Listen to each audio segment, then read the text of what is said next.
প্রাইমারির প্রধান শিক্ষক নিয়োগ প্রত্যাশী ক্যান্ডিডেটদের শুভেচ্ছা জানিয়ে আজকের ক্লাসটি শুরু করছি। পার্ট অফ স্পিচের ধারাবাহিক আলোচনায় আজকে আমরা দেখব ভার্বের discussion. So let's get started. Look at the first sentence. বাক্যটি হচ্ছে রুষা নজ মি। এই বাক্যে no it's a verb. Okay, বাক্যে ব্যবহৃত no it's a transitive verb. এটা কি ভার্ব?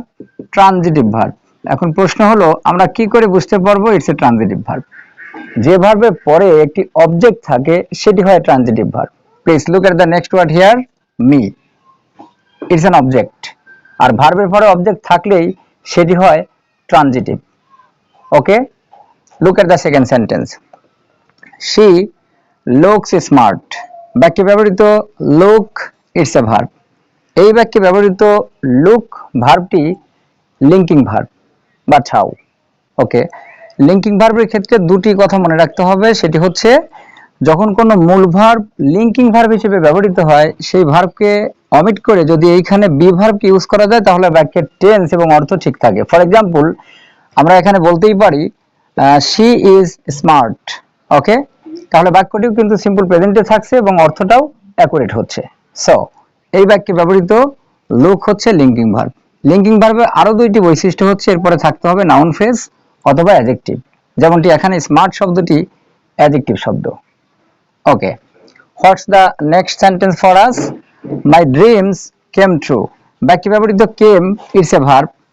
এই বাক্যে ব্যবহৃত কেম শব্দটি যেহেতু একটি ভার্ব, এখন দেখতে হবে কেম এর পরে যে শব্দ ব্যবহৃত হয়েছে সেটি অ্যাডজেক্টিভ কিনা। নিঃসন্দেহে এখানে ট্রু শব্দটি অ্যাডজেক্টিভ। মনে রাখতে হবে ভার্বের পরে, ইনট্রানজিটিভ ভার্বের পরে যখন কোনো একটা অ্যাডজেক্টিভ যুক্ত হয়ে ভার্ব এবং অ্যাডজেক্টিভ মিলে স্বাভাবিক অর্থ চেঞ্জ হয়ে যায় তখন সেটি হয়ে যায় copulative verb. Okay, for example এইখানে কাম এর অর্থ হচ্ছে আশা, কিন্তু কাম ট্রু অর্থ হলো সত্য হওয়া। সো ভার্বের পরে অ্যাডজেক্টিভ যুক্ত হয়ে এখানে অর্থ চেঞ্জ হয়েছে, সেজন্য এখানে কেম হবে copulative verb. Okay, what is the next sentence for us? সেটি হচ্ছে I live a simple life. আপনারা দেখুন এই বাক্যে লিভ এটি হচ্ছে ভার্ব, আর লাইফ এই লিভ ভার্ব থেকে নাউন হিসেবে তৈরি হয়েছে লাইফ। ওকে, তাহলে এইখানে লেসন হচ্ছে যখন কোনো ইনট্রানজিটিভ ভার্ব থাকবে এবং সেই ভার্ব থেকে কোনো সমপরিমাণ অবজেক্ট তৈরি হবে তখন সেই ভার্বের নাম হয় কগনেট ভার্ব, অর্থাৎ সমধাতুজ ক্রিয়া। ওকে, এবং এই অবজেক্টের নাম হবে কগনেট অবজেক্ট, ভার্বের নাম হবে কগনেট ভার্ব। আশা করি বুঝতে পেরেছেন। What is the next sentence for us? We elected him captain. বাক্যে ব্যবহৃত elect it's a transitive verb. এর পরে হিম ব্যবহৃত হয়েছে, ইটস অ্যান অবজেক্ট। মনে রাখতে হবে ট্রানজিটিভ ভার্বের পরে যখন একটা অবজেক্ট থাকার পরেও বাক্যের অর্থকে সম্পূর্ণ করতে আরো একটি অতিরিক্ত শব্দের প্রয়োজন হয় তখন সেই ভার্বের নাম হয় ফ্যাক্টিটিভ ভার্ব। সো বাক্যে ব্যবহৃত ইলেক্ট শব্দটি হচ্ছে ফ্যাক্টিটিভ ভার্ব এবং এই বাক্যে অবজেক্ট পরবর্তী ক্যাপ্টেন এই শব্দটি হচ্ছে নাউন।